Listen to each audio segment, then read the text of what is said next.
ini barangkali suatu momentum ya, beberapa tahun terakhir kan pemerintah dan DPR tidak ada namanya APBNP. Nah, jadi ini momentum bagi pemerintah dan parlemen barangkali apakah ini perlu duduk kembali melihat perlunya APBNP atau tidak. Yang kedua, bagi masyarakat tentunya ini juga suatu momentum, eh, harga LPG terus naik, coba kita mulai menggunakan kompor listrik. Kan sempat PLN itu kelebihan listrik dan dapat subsidi bagi masyarakat yang menggunakan kompor listrik. Dan juga kalau BBM terus naik harganya, minyak terus naik, maka nanti mungkin harga BBM juga akan naik terus di tanah air begitu, terutama yang non subsidi Pertaseris. Nah, ini juga kesempatan momentum bagi masyarakat untuk segera pindah dari yang biasanya menggunakan motor listrik, motor BBM, pindah ke motor listrik. Karena harga motor listrik sekarang sudah banyak yang di bawah motor BBM. Dan 60% di Jawa itu, BBM itu banyak dikonsumsi oleh sepeda motor. Dan yang menimbulkan polusi juga kebanyakan sepeda motor. Jadi ini momentum yang tepat bagi masyarakat untuk beralih kepada kendaraan listrik, khususnya sepeda motor, mobil listrik, dan juga menggunakan kompor listrik.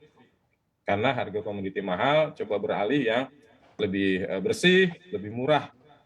Sehingga ini menjadi momentum bagi semua pihak, Mbak, untuk kita merubah pola hidup kita dari energi yang fosil ke non-fosil, dari yang polutif ke yang lebih bersih. Demikian, Mbak. Oke. Oke, Pak Joko, sekali lagi saya ingin menekankan begitu, berarti menurut Anda seperti apa? Apakah pemerintah harus menaikkan anggaran subsidi begitu? Karena kalau kita berkaca juga kepada negara-negara seperti Jepang, ini juga sudah mulai menaikkan harga subsidinya begitu, anggaran subsidinya begitu di tengah kenaikan harga energi ini. Eh, saya belum tahu, tadi saya sudah sampaikan, kan ini baru bulan apa ya? Ini baru bulan Maret kan.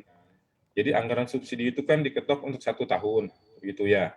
1 tahun, dan saya yakin ini belum habis, belum seluruhnya terserap.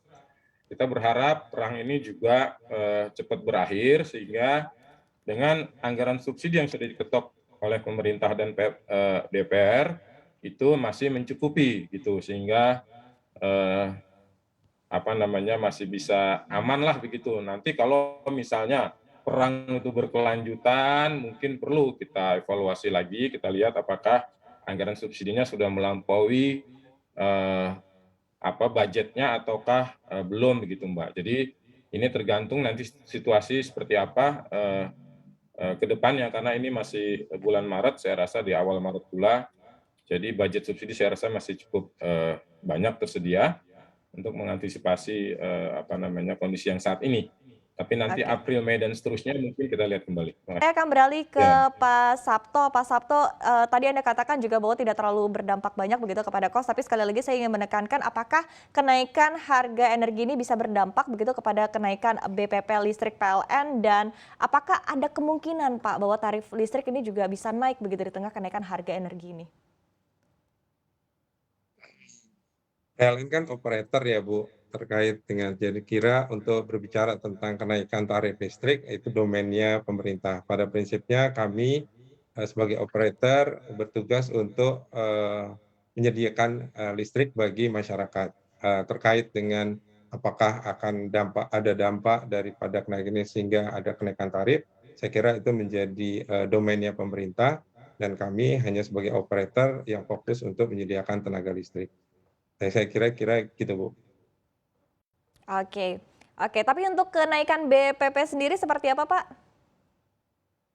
Kalau kenaikan BPP saya kira, seperti yang saya katakan tadi, bahwa kita, untuk batu bara kan, harganya tidak, terpengaruh, terkait dengan yang eksternal, yang harga eksternal yang melambung tinggi, begitu juga gas, hanya yang terpengaruh yaitu dari BBM.